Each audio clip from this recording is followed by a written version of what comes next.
Astaghfirullah.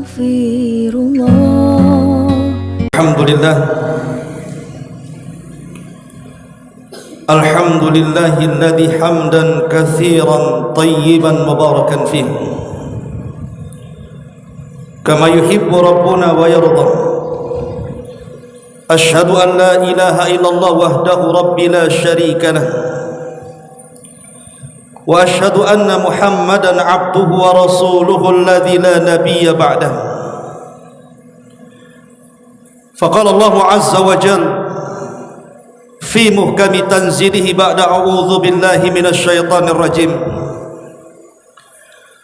Ya ayyuhalladzina amanu taqullaha haqqa tuqatih wa la tamutunna illa wa antum muslimun. Wa qala aidan ya ayyuhan nasu taqu rabbakumul ladzi khalaqakum min nafsin wahidah wa khalaqa minha zawjaha wa batha minhuma rijalan katsiran wa nisaa wattaqullaha alladzi tasaaluna bihi wal arham innallaha kana 'alaikum raqiba. Ya ayyuhalladzina amanu taqullaha wa qulu qawlan sadida yuslih lakum a'malakum wa yaghfir lakum dhunubakum wa man yuti'illaha wa rasulahu faqad faza fawzan 'azima. Amma ba'du fa inna asdaqal hadithi kitabullah wa khairal huda huda Muhammadin sallallahu alaihi wasallam wa syarrul umuri muhdatsatuha wa kullu muhdatsatin bid'ah wa kullu bid'atin dhalalah wa kullu dhalalatin finnar. Ajaranillah wa iyyakum minal bid'ah wadh dhalalati wan nar. Ma'asyiral muslimin, usikum wa nafsi bitaqwallah. Faqad qala Allah azza wa jalla inna akramakum 'indallahi atqakum. Fa usalli wa usallimu ala sayyidina Muhammadin wa ala alihi wa sahbihi ajmain. Sidang jamaah Jumat yang dimuliakan Allah Subhanahu wa taala, tentu dimuliakan bukan karena dunia yang di tangannya, dimuliakan bukan karena jabatan yang ada di sisinya, tapi dimuliakan karena akhlak iman dan takwanya kepada Allah Subhanahu wa taala. Salawat dan juga salam marilah kita perbanyak di hari Jumat ini, karena siapa yang bersalawat satu kali kepada Rasul, maka Allah akan bersalawat 10 kali kepada kita. Ma'asyiral muslimin, sidang jamaah Jumat yang dimuliakan Allah Subhanahu wa taala,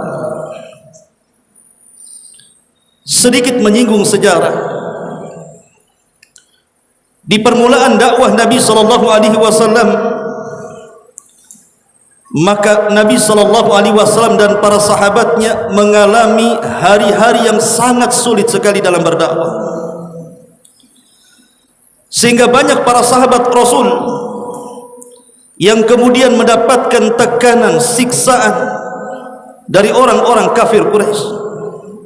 Sebut saja Bilal ibn Rabah, Khabbab ibn Arat, Zunairah, Abdullah ibn Mas'ud, dan seluruh para sahabat yang lemah-lemah kali itu tidak lepas daripada penyiksaan orang-orang kafir Quraisy. Dan itulah sunnatul dakwah, sehingga Nabi SAW sulit sekali untuk mengumpulkan mereka. Akhirnya datanglah satu sosok anak muda yang di usianya 16 atau 17 tahun. Tiba-tiba dia datang kepada Nabi SAW, kemudian mengislamkan dirinya. Tentu wasilahnya adalah Abu Bakar Siddiq radhiyallahu an. Dialah Arqam ibnu Abi Arqam radhiyallahu an. usia yang sangat belia, 16 tahun, dia berani membuka rumahnya untuk dijadikan markas dakwah, tempat berkumpulnya Nabi SAW dan para sahabatnya. Padahal konsekuensinya sangat berat sekali. Jangan lagi membuka rumahnya untuk dijadikan markas dakwah. Siapapun yang terdengar berhubungan dengan Nabi SAW saja bisa ditangkap, disiksa, bahkan dibunuh. Bagaimana dengan orang yang membukakan pintunya kemudian dijadikan rumahnya sebagai madrasatul Islam, madrasah Islam pertama? Makanya kemudian dikenal dalam sejarah Darul Arqam atau Darul Islam, rumah yang pertama kali digunakan Nabi SAW untuk menggembleng para sahabatnya di dalam dunia Islam. Ma'asyiral muslimin, sidang jamaah Jumat yang dimuliakan Allah Subhanahu wa taala. Arqam ibn Abi Arqam radhiyallahu an. Kenapa kemudian dia sampai membukakan pintunya? Apa alasannya? Dan kenapa Nabi SAW memilih rumah dia untuk dijadikan markas? Sebagian ulama sejarah menyebutkan 4 alasan. Yang pertama, karena banyak yang tidak tahu soal keislamannya. Yang kedua, karena usianya masih belia, 16 tahun, di mana orang-orang Quraisy tidak akan berpikir bahwa rumah anak muda yang masih muda dijadikan markas. Karena umumnya kalau orang bertemu pasti di orang-orang yang sudah tua dan memiliki pangkat dan jabatan. Kemudian yang ketiga, karena rumahnya dekat dengan Ka'bah, karena tepat di atas bukit Safa. Kemudian yang terakhir, yang keempat, karena dia dari Bani Mahzum, kabilahnya Fir'aunnya umat ini, Abu Jahal, sehingga orang tidak menyangka bahwa rumah itu akan dijadikan markas kaum muslimin. 4 alasan inilah yang dijadikan Nabi SAW kenapa Nabi berkumpul di rumah Arqam bidaril Arqam. Makanya disebutkan oleh Imam Ibnu Abdul Bar rahimahullahu ta'ala, saat Nabi SAW kesulitan untuk mengumpulkan para sahabatnya, dan kala itu Nabi SAW sedang berdakwah sirriyah selama 3 tahun, maka Nabi SAW memilih rumah Arqam ibnu Abi Arqam, sehingga rumahnya disebut Darul Islam. Ma'asyiral muslimin yang dimuliakan Allah Subhanahu wa taala, di rumah inilah Nabi SAW mengajarkan Al-Quran kepada para sahabat, mengajarkan syariat Islam kepada para sahabat, bahkan menempa kesabaran kepada para sahabat dalam menghadapi dakwah, sehingga lahirlah dari rumah ini manusia-manusia mulia yang kelak akan berjasa dalam Islam. Keluarlah dari rumah ini sekelas Abu Bakar Siddiq radhiyallahu anhu, Uthman ibn Affan, Ali ibn Abi Talib, Talhah ibn Zubair, Mus'ab ibn Umair, Bilal ibn Rabah, Khabbab ibn Arad, Sa'ad bin Abi Waqqas, dan sederetan para sahabatnya yang berjumlah 40 sahabat. Dan yang terakhir, masuk Islamnya Umar ibn al-Khattab radhiyallahu an di rumah Arqam bidaril Arqam ini. Bahkan di rumah inilah Nabi SAW berdoa dalam riwayat Aisyah Ummul Mukminin radhiyallahu an, Allahumma izzal Islam bi Umar ibn al-Khattab. Ya Allah, muliakan umat Islam ini dengan Islamnya Umar ibn al-Khattab. Dan dalam riwayat Abdullah ibn Umar radhiyallahu anhuma, Rasul mengatakan, Allahumma izzal Islam bi ahabbi hadzaini rajulaini bi Amr ibn Hisham wa Umar ibn al-Khattab radhiyallahu anhu. Ya Allah, muliakan Islam ini dengan kau masukkan dua orang yang aku cintai agar mereka masuk ke dalam Islam. Pertama, Amr ibn Hisham atau dikenal dengan Abu Jahal, dan yang kedua Umar ibn al-Khattab, tapi Allah hanya memilih satu dari keduanya. Saat malamnya Rasul berdoa seperti itu, maka selang beberapa hari setelahnya tiba-tiba Umar datang menghadap Rasul, kemudian masuk Islam di rumah Arqam ibn Abi Arqam, dan dialah sahabat yang terakhir. Karena setelah Islamnya Umar ibn Khattab radhiyallahu an, maka berhentilah dakwah sirriyah. Umar mengatakan kepada Nabi SAW, ya Rasulullah, alasna alal haq, bukankah kita di atas kebenaran? Walimal ikhtifa, kenapa kita harus bersembunyi seperti ini? Alasna alal haq, bukankah kita di atas kebenaran? Akhirnya kemudian ide Umar ini memancing semangat para sahabat untuk keluar terang-terangan solat di hadapan Ka'bah. Maka Umar dan Hamzah ibn Abi Talib memimpin 40 para sahabat kemudian salat di depan Ka'bah secara terang-terangan. Disinilah dimulainya dakwah terang-terangan. Ma'asyiral muslimin, sidang jamaah Jumat yang dimuliakan Allah Subhanahu wa taala, ketika kaum muslimin hijrah dari Makkah ke Madinah, maka Arqam ibn Abi Arqam pun ikut hijrah, dan ketika itu usianya 21 tahun, masih muda. Sesampainya di kota Madinah, karena dia memiliki jasa besar, sewaktu di Makkah rumahnya dijadikan Darul Islam, maka Rasulullah SAW menghadiahkan satu rumah kepada Arqam ibn Abi Arqam, dan rumah itu disebut Daril Arqam.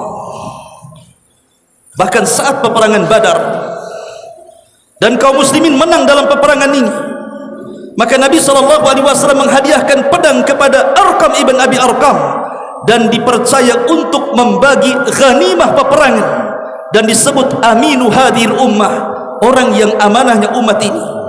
Sampai wafatnya beliau dipercaya untuk membagi ghanimah peperangan. Ma'asyiral muslimin yang dimuliakan Allah Azza wa Jalla, tapi berjalannya waktu, semua peperangan yang dilalui Nabi SAW tidak luput dari Arqam ibn Abi Arqam ini.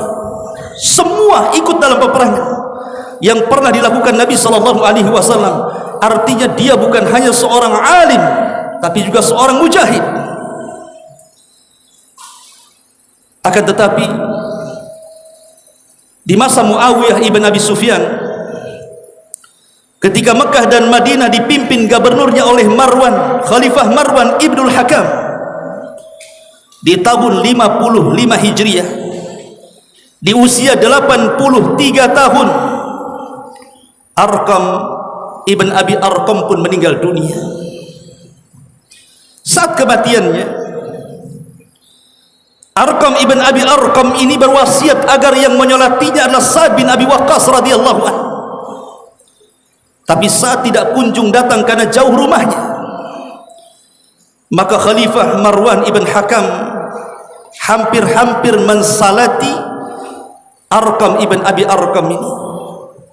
Tapi Bani Mahzum berdiri dan mencegahnya, dan mengatakan, tunggu dulu sampai Sa'ad bin Abi Waqqas datang, karena ini wasiat almarhum, wasiat daripada Arqam, agar jangan disolatkan kecuali imamnya adalah Sa'ad bin Abi Waqqas radhiyallahu anhu. Maka Sa'ad pun kemudian mensalati Arqam ibn Abi Arqam di usia 83 tahun, dan dikubur di Baqi. Ma'asyiral muslimin yang dimuliakan Allah Subhanahu wa taala, adapun Darul Islam, rumah yang sangat bersejarah yang berada di Bukit Safa, setelah kematian Arqam ibn Abi Arqam, maka sebelum wafatnya Arqam pun mewasiatkan kepada seluruh anak-anaknya agar jangan sampai rumah itu dijual. Akhirnya dia wakafkan di jalan Allah Subhanahu wa taala, dan terus turun temurun sampai anak cucunya, rumah ini tetap tegak di atas Bukit Safa. Sampai ketika Bani Umayyah runtuh, kemudian datang Bani Abbasiyah, dan ketika itu khalifahnya Abu Ja'far Al-Mansur meminta kepada cucu cicitnya Arqam agar dijual kepada khalifah, tapi mereka tidak mau. Sampai pada waktunya ketika ada kasus, salah satu cicit daripada Arqam bermasalah, kemudian dipenjara oleh Abi Ja'far Al-Mansur, Maka Abi Ja'far Al-Mansur kemudian menawarkan pembebasannya dengan syarat, jualah rumah itu kepadaku. Akhirnya rumah itu dijual kepada Abu Ja'far Al-Mansur, Khalifah Abbasiyah kali itu. Akhirnya kemudian rumah itu menjadi milik Khalifah, dan menjadi turun-temurun rumah itu tetap diwakafkan atas nama Khalifah. Tapi kemudian dengan bergesernya waktu, Darul Islam, rumah Islam itu sekarang sudah tidak ada lagi karena menjadi peluasan tempat sa'i dalam umrah. Sudah tidak ada lagi. Apalagi sekarang tempat sa'i semakin luas dan berhajat kepada tanah yang luas. Termasuk rumah bin Abi Arqam juga sudah tidak ada karena sudah menjadi tempat lalu lalangnya orang yang bersa'i. Ma'asyiral muslimin, jamaah sidang Jumat yang dimuliakan Allah Subhanahu wa taala, itulah sekelumit daripada sejarah Arqam ibn Abi Arqam. Lalu apa yang kita petik dari sejarah ini, khususnya antum para santri? Rumah ini mengajarkan kepada kita bahwa segala sesuatu itu harus dilakukan secara tertib, disiplin. Itulah yang dilakukan Nabi SAW kepada para sahabatnya. Maka antum sebagai talabatul ilmi harus disiplin, mentaati peraturan pesantren selama tidak bertentangan dengan syariat. Datang tepat waktu ketika salat, datang tepat waktu ketika belajar, waktunya tidur, waktunya bangun, dan begitu seterusnya, supaya menjadi orang yang akan membanggakan kedua orang tuanya, tentunya juga membanggakan bagi bangsa, negara, dan akhirat. Karena kunci kesuksesan itu ada di kedisiplinan. Yang kedua, di sini ada pelajaran sabar. Seorang talabatul ilmi harus sabar, karena di zaman itu luar biasa. Jangan lagi kemudian membuka pintu seperti Arqam ibn Abi Arqam. Kedengaran ada hubung kait dengan Rasul saja bisa ditangkap, bisa dipenjara, bahkan dibunuh, seperti yang terjadi kepada keluarga Ammar ibn Yasir. Tapi kita tidak sejauh itu.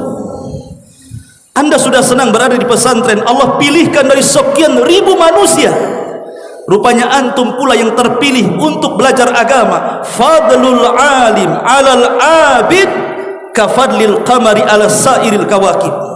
Ingatlah keutamaan orang alim, para penuntut ilmu itu, dibandingkan dengan ahli ibadah, itu sama dengan keutamaan bulan purnama di antara sekian bintang yang berserak di langit sana. Artinya walaupun di luar sana banyak ahli ibadah, banyak orang yang ahli salat malam, ahli puasa sunnah, ahli zikir dan baca Quran, antum jauh lebih mulia dibandingkan mereka. Bersyukurlah kepada Allah Subhanahu wa taala, Allah pilihkan antum bisa hadir dan belajar di pondok pesantren ini. Yang ketiga, lihat bagaimana berawal dari kecil. Rumah Arqam ibn Abi Arqam ini dari hanya segelintir para sahabat, kemudian makin bertambah satu persatu sampai 40 para sahabat. Akhirnya kuatlah Islam dengan keislaman Umar dan Hamzah radhiyallahu anhuma. Dari sini ada satu pelajaran bahwa berawal dari yang sedikit. Boleh jadi antum yang baru datang ke pesantren belum tahu apa-apa, mungkin mengaji Al-Quran saja perlu dibimbing, bahasa Arab pun belum bisa terucapkan, apalagi berdakwah. Tapi yakinlah suatu hari dengan berjalannya waktu, maka biidznillah, dengan izin Allah Subhanahu wa taala, Allah akan berikan kecerdasan kepada antum. Man yuridillahu khairan yufaqihu fiddin. Karena siapa yang menghendaki sebuah kebaikan, Allah akan cerdaskan dia dalam agamanya. Aqulu ma tasmaun, aqulu qawli hadza wastaghfiruhu innahu huwal ghafurur rahim.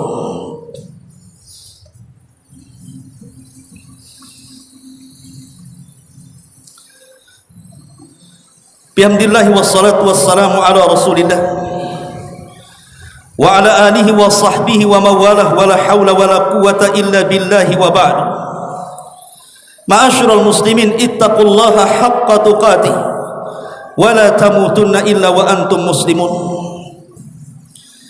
Imam Syafi'i rahimahullahu taala pernah mengatakan, ya akhi, lan tanalal ilma illa bisittatin sa'umbika tafsilaha bibayani dzakain wa hirsin wajtihadin wa bulghatin wa suhbu ustadin wa tulu zamani. Kata Imam Syafi'i rahimahullahu ta'ala, wahai saudaraku, kalian tidak mungkin mendapatkan ilmu kecuali dengan 6 perkara. Saya akan jelaskan secara rinci penjelasannya. Dzakain, kecerdasan, siapkan kecerdasan, jangan malas. Wa hirsin, semangat dalam belajar. Wajtihadin, sungguh-sungguh dalam belajar. Wa bulghah, dan juga dana, irit, jangan suka jajan. Wa suhba ustadin, kemudian bermulazamah dengan ustaz, jangan jauh-jauh dari ustaz. Mungkin dalam kelas, ya, tapi di luar kelas juga kalau bisa jangan jauh-jauh dari ustaz. Kalau antum ada masalah, tanya kepada ustaz. Wa tuli zaman, dan panjangnya waktu. Tidak mungkin orang sehari, 2 hari, seminggu, 2 minggu, sebulan, 2 bulan orang itu cerdas, karena al-ilmu bitta'allum la bitta'ammul. Ilmu itu dengan belajar, dan itu butuh waktu, bukan dengan berfikir kapan saya cerdas, kapan saya cerdas. Maka bersabarlah belajar dan teruslah memiliki kesungguhan. Jangan pernah malas dalam menuntut ilmu, karena yang anda tuntut itu sebuah wasilah ala kulli fadilah, sebuah wasilah untuk mendapatkan keutamaan besar di dunia kita dan akhirat kita. Sehingga Hasan Al-Basri rahimahullahu ta'ala ketika mentafsirkan wa minhum man yaqulu rabbana atina fid dunya hasanah, al-hasanatu huna ay hiyal ilm. Kata Hasan Al-Basri ketika mengomentari ayat Al-Quran, di antara mereka ada yang berdoa, ya Allah, berikan kepadaku dunia yang baik. Apa maksud dunia yang baik di sini? Kata beliau, maksudnya adalah ilmu yang bermanfaat.